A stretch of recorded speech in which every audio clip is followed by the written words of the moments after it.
my Jen, she the heart of the city. Speed for life shining cause her spirit run pretty. Touching every block, every youth, every man. Walking angel on duty with a God level plan. Jennifer, blessings flow where she stands. She lift up the world with the work of her hands. Yeah, She pouring. Thank you for joining us for another episode of Voices of the Village. We're excited to have you here today, and we know that the energy that our guest speaker is going to bring is going to excite you and just allow you an opportunity to explore a little bit different about what mentorship looks like. I'm excited today to have Jamal with me. Jamal is one of our youth that's been in our program for quite some time. Not only is he a youth, but Jamal also is now being a mentor himself to others. And so we thought we would explore that journey and the impact of mentorship that has had the impact of mentorship on his life and now him being a mentor towards others. So we hope you enjoy. Hi, Jamal. Thank you for joining us today. I don't want you to be nervous. This is just a conversation between Jamal and Auntie Jen. Thank you, Miss Jen, for having me join your podcast with you today.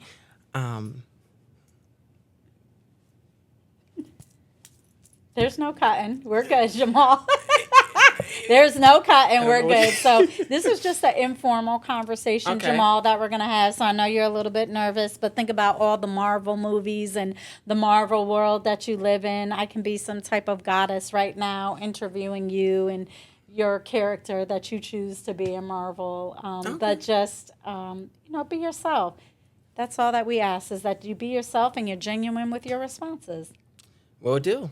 Thank you. So, Jamal, what has been the impact of mentors in your life? And this could be before Lead for Life, during Lead for Life. Okay, so for the ones that know me and for the ones who are getting ready to know me, I came to Lead for Life a little bit in late 2021, to be precise. Before then, my life was a little crazy. I was a little all over the place. The mouth got me into all sorts of... situations, but really the mentorship impacted me and changed my perspective on things as a whole. Meaning, like for life, for example, I have a very personality where Maul gets whatever Maul gets, and that's that. And Maul way is the only way. Mm-hmm. And I don't care who you are or what you are. You got to fit into my life the way I want you to, right? But my mentors really helped me understand it's like that's not the way the world works, like at all. And you aren't the spotlight constantly. I mean, you're a part of the spotlight, don't get it wrong. But at the same time, it's like you can't do that to people. You can't try to mold people into the way you want them to be, strictly for you. Like, you build connections with people. So, anyways, before I get off topic, in the past, 2021 to 2022, it was crazy like that. That was more all over the place. Listen, bruh, how many times have I told you to back up? How many times have I told you to get up out my face? Like, I'm wild, I'm old school, even though I'm really young, so don't listen to me. But, in that type of scenario. But over time, I would say my mentors really kept me locked in on not just emotional stuff or like getting over my ego and pride, but on more bigger things like depression that I was going through at the time, or mental instability from the fact of me dealing with my parents back and forth and going to court with them constantly and a whole bunch of craziness, right? And also, for another great example, my mentorship helped me come out to the world with my sexuality. And that was one of my hardest things that I was struggling in my life that was fueling with my depression. It was like, okay, y'all, like, everybody's so kind and so sweet.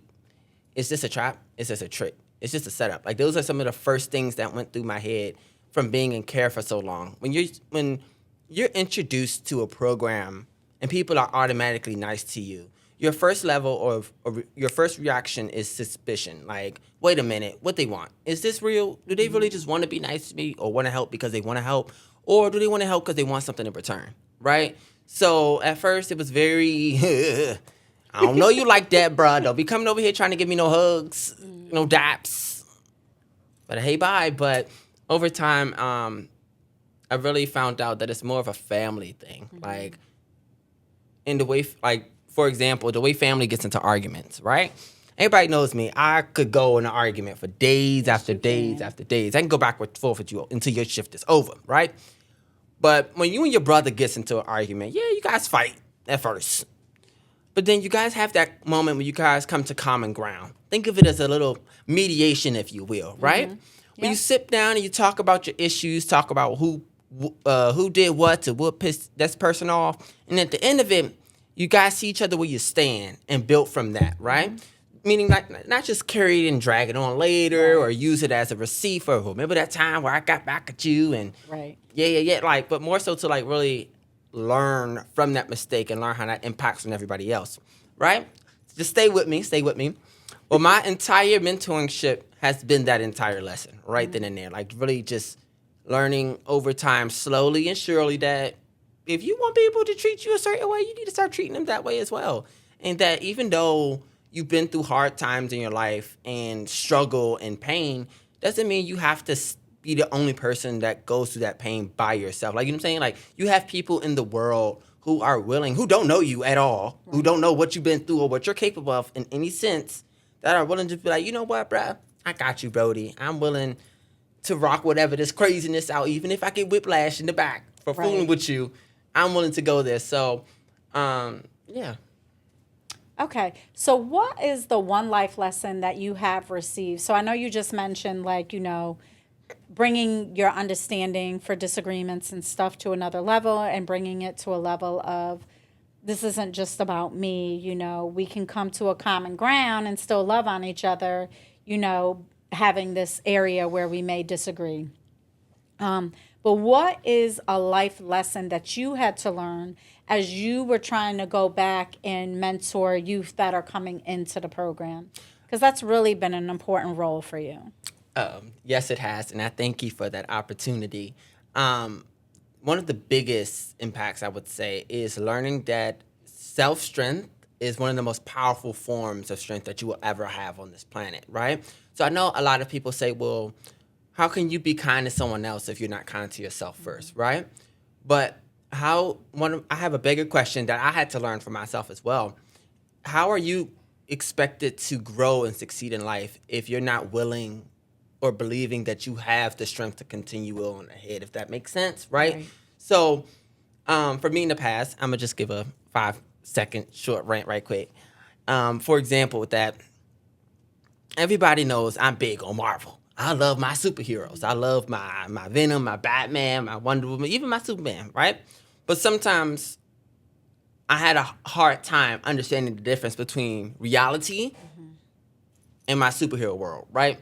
So, for example, Batman is a billionaire. That dude got $100 billion in his account. He got a big old house. He got fancy cars. He got a beautiful estate, right? I don't have that. But I would go around talking about it so much to the point where it's like, look, bro, does this dude really got that? Does he really got a secret car somewhere? He has manifested that I am his multimillionaire auntie, so we're going to go ahead and go with that. And she is. But before I get sidetracked and thrown away for a second, I used to use superheroes as a crutch for me when I was going through bad times and emotional times, right? And whenever I was so mad at the world, I was like, you know what, bruh? You better be lucky that the universe did not give me the powers to be Superman right now, because what I would do to you, what? But, oh my God, I didn't went off topic. That's okay. We were talking about the importance now of you mentoring. Of me mentoring, right? So at first I wanted to use that same method to show the youth. I felt like, well, if the youth found another alternative other than getting physical or getting violent or getting aggressive, both at themselves and at others, that they could possibly find that the world may be a lot more helpful and a lot more willing to help them with a different approach, right? So obviously, as I've realized, not everybody into superheroes like me. Not everybody want to be in Megaverse land with Spider-Man fighting Goku, right? So I was like, listen, find your own traits. Find whatever it is that makes you happy the most. Like, not something that makes you happy temporary that you just like for the moment. No, something that genuinely brings you peace. Whenever you see this thing come on or whenever you're around this, you instantly, go from super sad to super happy, like when you was a baby and your favorite cartoon came on. Right. And you was crying because you hit your head. well, you was crying, but when that TV cut on, all of a sudden you got a big old smile, you're running around, you jumping everywhere. So use that one thing as your crutch until you have found that individual or those individuals that could really be like, you know what, bro, we got you. We got you. That's going to hold you down. That's what be me. So. Good. And sorry to interrupt. And I found that person is Miss Jen right here for me personally. Okay, but go ahead. So y'all, Jamal gets a little bit of a different auntie, Miss Jen. He has been fired and rehired a few times. He definitely challenges me on multiple levels, which has enhanced my capacity to be a better mentor, to be a better auntie, to be a better CEO. And so the one thing that he has taught me, if we talk about mentorship, is how to really meet people where they're at. I don't know Marvel. I don't understand Marvel. I kind of referenced that in my book. I know nothing about Marvel. He was the first person to ever teach me anything about Marvel. And so how do I meet Jamal where he's at and then start bringing him out to really understand the reality of his actions and life, opposed to like him living in this world that will serve him a limited purpose after the age of 18, because at that time everybody sees you as an adult and they hold you responsible as an adult. What has been one life lesson that you learned either from you mentoring a youth or someone mentoring you? Actually, this comes into follow up from what Miss Jen just said / Auntie Jen just said. All actions have consequences, and I didn't learn this not just from my mentoring other other youth, but also as being a mentee himself. Let me get into actions have consequences, right? So when people say be presentable, they don't always mean, physically with your mouth or what you're saying or how you're saying it, but also body language. Body language and attitude means everything. I mean, I'm sorry, everything, okay? Even though you're saying, well, I'm great, I'm happy, I'm thriving, some people can look at you and be like, bro, no, you're not. I don't know why you over here sitting over there lying to me, talking about you're happy, you're glowing. When you're happy, you want to be strutting all throughout the hallways. When you're not, you want to be sitting in the corner open. So, the reason why action has consequences for me that I realize is because when people look up to you as a leader, right? And not just in a sense as a youth leader or a mentor or in what's it called? Not a positional, a private position. There we go. But just sometimes as a friend or family or something higher than that, right? I think sometimes that we forget that how we are acting in that moment, whether it's towards somebody else or towards ourselves, affects them as well, right? So sometimes I have to remember that being professional doesn't always mean that I need to come in with a suit and tie and a button down and, make sure I'm smelling good, looking good. No, that's all great stuff, don't get me wrong. But I got to also remember to be professional in an emotional sense too, because not everybody's emotional level is where I am, right? And I think that's sometimes the problem. I got confused in the past. I'm thinking, okay, well, listen, just because you're 17, that means that you should be at the place where you need to be to handle what I'm saying and not get in your feelings, right? But I had to go back and I had to remember, wait, Ma, were you at that place when people first found you? Right. Where you were just able to just mentally be like, okay, got it, and not getting your feelings about every little thing. But also not forgetting, like, we are human beings, and every day is not a good day. Yeah. And some days we go back to that 6-year-old traumatized child, or we go back to that 12-year-old traumatized child. Like, we all have the stages in our life where some days are just a shitty day. And we really struggle, to be that adult or more mature person. Agreed. And I feel like not even just the mentors, but some of us, including the youth as well, also need to work on, not work on, what I'm currently working on with some of my youth now is self-forgiveness. Like, I know we should, forgive people because, it helps forgive us as well and it helps us heal from that. But, I mean, and trust me, I know, it'd be hard. It'd be hard for some of the things that we've done in our life.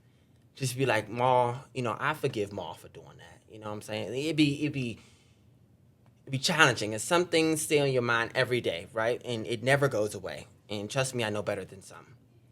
But like I said before, we're all human and we all go through things. I think the main important thing is just not to get stuck when we're going through those things. You know what I'm saying? Right. When we're going through deep emotional hardships. Remember that, okay, I do have a group or I don't have a group, but if I stay in this spot for too long, it's going to be harder for me to get out by myself. And Absolutely. I think, and that's where your village comes in, right? And Right. you learning how to be dependent on that village. So what is the one gem that you would give to the world of the importance around mentorship, whether it is you getting mentoring or you providing mentorship? well, the first very thing, whether I'm receiving or giving mentorship, is connection. Connection is the very first thing. I'm not saying you need to be as connected as your therapist and when you want to tell them or Indian everything at that very first time, right? That's not expected. But bonding with your mentors, mentors bond with your youth, and mentees, please bond with your mentors. And the reason why I say this is because your mentor shouldn't just be like somebody that you have to visit. You see what I'm saying? This should be somebody that you choose to connect with, to open up to about any problems that you're going on in your life, whether it's problems or just simple, hey, bruh, I went to school and I saw this really nice girl and she's really pretty and she asked me to come sit beside her at lunch. Like, you should be able to talk about certain things like that with your mentor. It shouldn't have to be strictly professional constantly. Don't get me wrong, it does need to be professional, but I feel like with what I've experienced from my own, right, while being a mentor in a way, and also having mentorship, is that connection with your mentors / mentees is a lot stronger and have helped the mentees solve a lot more problems than, hey, this is somebody I just have to visit and talk to them about some things for an hour or so, and then we call it a day. And then 10 years or 10 weeks later, we're still dealing with the same issues. He's still spazzing out. He's still AWOLing. He's still tripping out or whatever.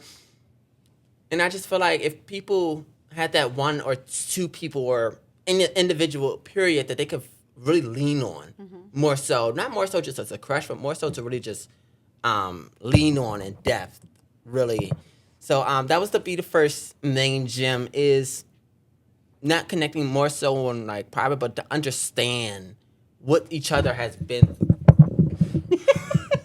We ain't gonna talk about that. But to understand what each other has really been through, what each other has been through and also healed and learned from, you know what I'm saying? Like, just take the time to get to know one another. Yeah. Truly. Just truly take time to get to know somebody else. Because I understand at times you believe that what I've been through is the worst in the world, right? I think, everybody thinks like they don't understand, especially at a younger age. Like, they don't understand me. They haven't been through what I've been through. But the reality of the situation, you don't know people's story unless they share it with you, right? So we can all make an assumption. But the assumption that should be made is that we all have a story. How are our stories similar? So our stories are very different, but there are pieces of our stories that are very similar, and that connects us.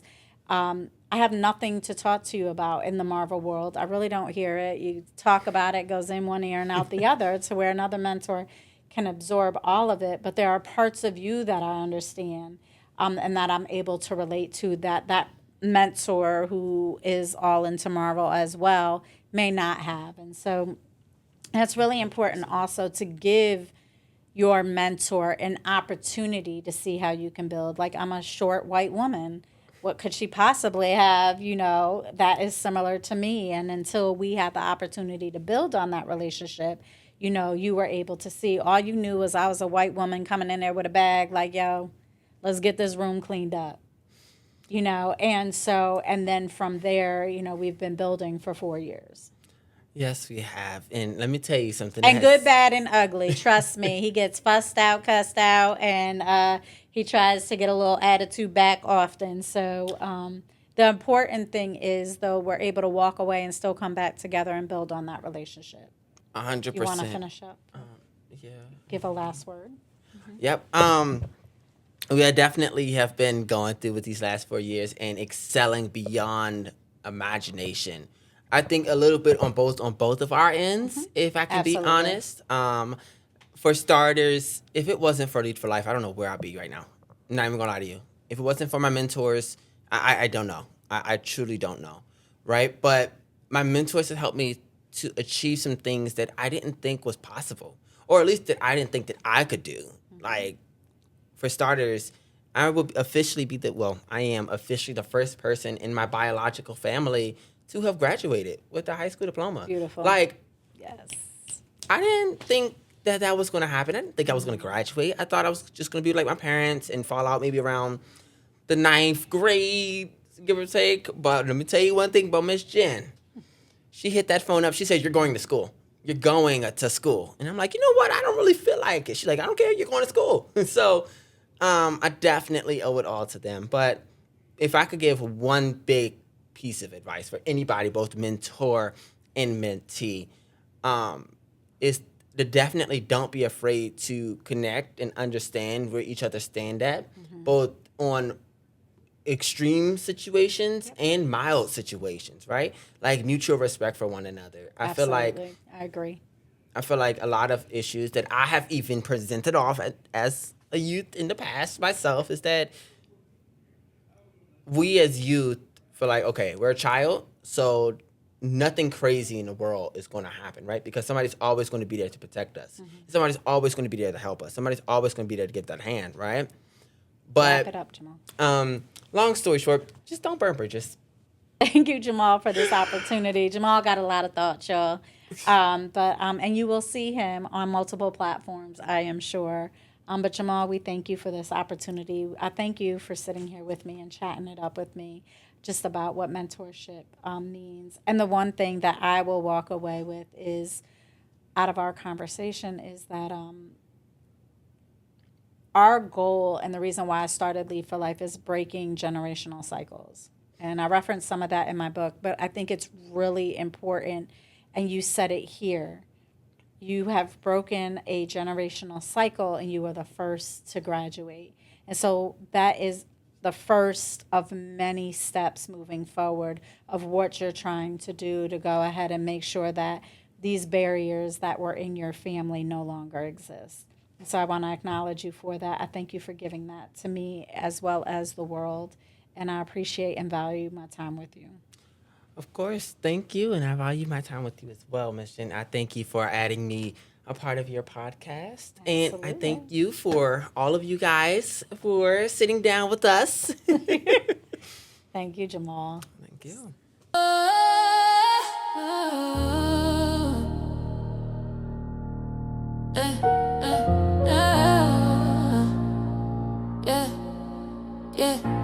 Big Mama Jen, she the heart of the city. Beautiful life shining cause her spirit run pretty. Touching every block, every youth, every man. Walking angel on duty with a God level plan. Jennifer, blessings flow where she stands. She lift up the world with the work of her hands. Yeah, yeah, yeah, yeah. She pouring